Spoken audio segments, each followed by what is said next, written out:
తెలుసుకున్నాం. మేము కొత్తగా చెప్పేదేం లేదు. మేము నేర్చుకోదలుచుకున్నాం, మేము వినదలుచుకున్నాం. ప్రజలు ప్రస్తుతం ఎదుర్కొంటున్నటువంటి పరిస్థితి ఏంటి, తెలంగాణ వస్తే ఏం జరుగుతుంది అనుకున్నారు, ఇంకా జరగాల్సిన దాంట్లో ఏం మిగిలి ఉంది, ఇటువంటి అంశాలన్నీ కూడా ప్రజల దగ్గర తెలుసుకోవాలనుకుంటున్నాం. ఎస్, సామాజిక తెలంగాణ కోసం కట్టుబడి ఉన్నాం. ప్రతి ఒక్కరికి సమాన అవకాశాల కోసం కట్టుబడి ఉన్నాం. వాటి కోసమే ప్రయత్నం చేస్తాం. కేసీఆర్ గారికి బీఆర్ఎస్ జాగృతి రెండు కళ్ళుగా ఉంటామని నేను చెప్పాను. అట్లానే ప్రయత్నం చేసినాం, అట్లానే పని చేసినాం. ఎప్పుడైనా కూడా కేసీఆర్ గారికి మచ్చ రాకుండా ఉండాలనే ప్రయత్నమే మేము చేసినాం. కాకపోతే జరిగినటువంటి సంఘటనలు నాకంటే ఎక్కువ మీ అందరికీ తెలుసు. ఎప్పుడైతే బీఆర్ఎస్ పార్టీ నుండి నేను సస్పెండ్ అయ్యానో, ఎప్పుడైతే నేను బీఆర్ఎస్ పార్టీలో ప్రాథమిక సభ్యురాలుగా లేనో, కేసీఆర్ గారు తెలంగాణ మొత్తానికి పార్టీలకు అతీతంగా నాయకుడు అయినప్పటికీ వారి ఫోటోను పెట్టుకొని నేను వెళ్తే డెఫినెట్గా ఎందుకు ఇంకా కేసీఆర్ ఫోటో పెట్టుకుంటున్నారని బీఆర్ఎస్ పార్టీ సోషల్ మీడియానే ట్రోల్ చేస్తారు. ఇప్పుడు పెట్టుకోకపోతే పెట్టుకుంటలేరని ట్రోల్ చేస్తారు.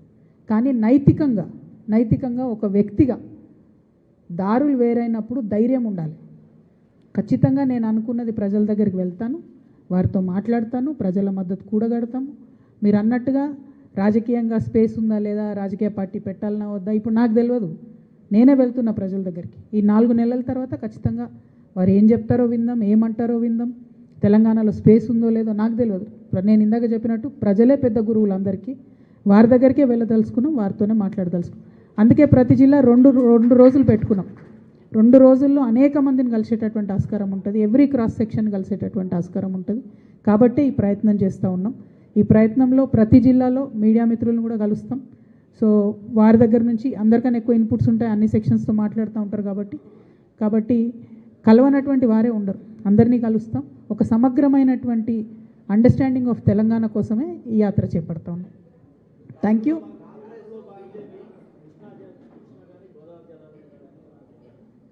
100% పోరాటాన్ని ఇడిచిపెట్టలేం కదా.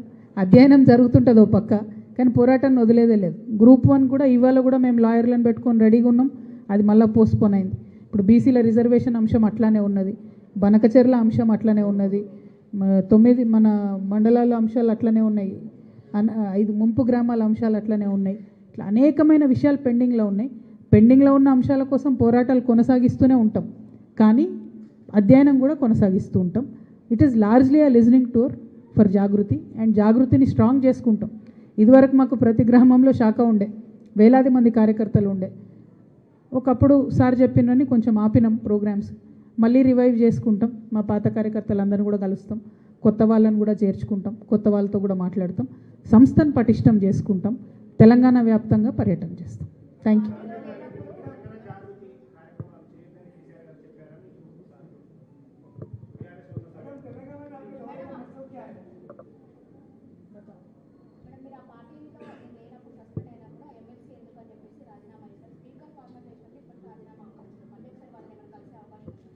చాలాసార్లు చెప్పినాం అమ్మ, ప్రెస్ కాన్ఫరెన్స్లో కూడా చెప్పినాం. మేము ఫుల్ హోషో ఆవాజ్లో రిజైన్ చేసినాం, యాక్సెప్ట్ చేయండి అని మళ్ళీ కూడా కోరుతున్నాం. మాకు ఎమ్మెల్సీతో పని లేదు, అవసరం లేదు. పార్టీ వద్దనుకున్నాక మాకు పదవి చిన్న ముచ్చట, పార్టీయే మెయిన్. పార్టీయే వద్దన్నాక పదవి అనేది చాలా చిన్న ముచ్చట. సో అందులో కాంగ్రెస్ పార్టీ రాజకీయం ఏందో నాకేం తెలియదు, వాళ్ళకి ఎందుకు ఇబ్బంది అవుతుందో నా రాజీనామా యాక్సెప్ట్ చేయాల్సి నాకు తెలియదు. నాకు చేస్తే ఎవరైతే పార్టీ మారిన ఎమ్మెల్యేలు ఉన్నారు కదా, మరి వాళ్ళందరూ చేయాల్సి వస్తుందని ఆగుతున్నారా ఏందో, వాళ్ళ గోల్ ఏందో నాకు తెలియదు. నాకైతే పదవి మీద వ్యామోహం లేదు. పార్టీయే స్ట్రెంగ్త్ అనుకున్నా, పార్టీయే నన్ను వద్దనుకున్నప్పుడు పదవులతో నాకు సంబంధం లేదు. Thank you.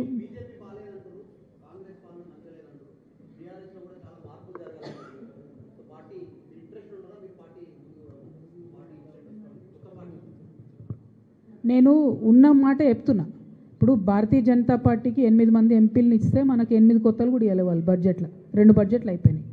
8 మంది ఎమ్మెల్యేలు, 8 మంది ఎంపీలు అంటే ఈ మధ్య కాలంలో వాళ్ళు గెలిచిన అత్యధిక సీట్లు ఇవి. వాళ్ళు గన్ని సీట్లు గెలిస్తేనే ₹1 ఇస్తలేరు మనకు. మరి వాళ్ళు ఏం చేస్తున్నట్టు? ప్రజలు అడుగుతున్న మాట కాదు, వాళ్ళు నేను అడుగుతున్న మాట కాదు.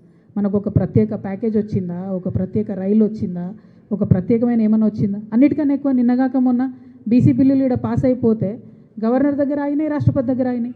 చేయాల్సిన వాళ్ళే బీజేపీ వాళ్ళు, చేయకుండా ఉల్టా మేమే ఎలక్షన్లు క్యాన్సిల్ చేపిస్తాం, మీరు పోటీ చేసినా క్యాన్సిల్ చేపిస్తాం అని ఉల్టా ప్రజల్ని బెదిరిస్తున్నారు. అంటే అట్లాంటి పార్టీతో మనకేం సంబంధం, ఏం లాభం? కాబట్టి నేను ప్రజల నుంచి వచ్చే ఫీడ్బ్యాకే చెప్తున్నాను, నేను చెప్పేది ఏం లేదు కొత్తగా. కాంగ్రెస్ పార్టీ పరిపాలన మీరందరే చూస్తున్నారు. పోరాటం లేని ప్లేస్ ఎక్కడుందా? ఇవాళ యూరియా బస్తాల దగ్గర కొట్లాట మొదలు పెడితే సిటీ బస్సుల దాకా కూడా కొట్లాట నడుస్తూనే ఉన్నది. ప్రతి చోట పోరాటమే ఉన్నది కాంగ్రెస్తోని. కాబట్టి నేను అనేది ఏంటంటే జాతీయ పార్టీలు ఖచ్చితంగా వైఫల్యం చెందినాయి. బీఆర్ఎస్ పార్టీ నన్ను సస్పెండ్ చేసింది. సో ఇప్పుడు నేనేమంటున్నా అంటే తెలంగాణ జాగృతి అనేటటువంటి సంస్థ గత 19 ఏళ్ళుగా తెలంగాణ ప్రజల మధ్యలోనే మేము ఉన్నాం. మళ్ళీ ఒకసారి ప్రజల దగ్గరికి వెళ్తాం, మళ్ళీ ఒకసారి వింటాం, అర్థం చేసుకుంటాం. దాని తర్వాత కార్యాచరణ ఏందని ప్రజలు మేధావులు వాళ్ళు ఎట్లా నిర్దేశిస్తే అట్లా చేస్తాం. Thank you.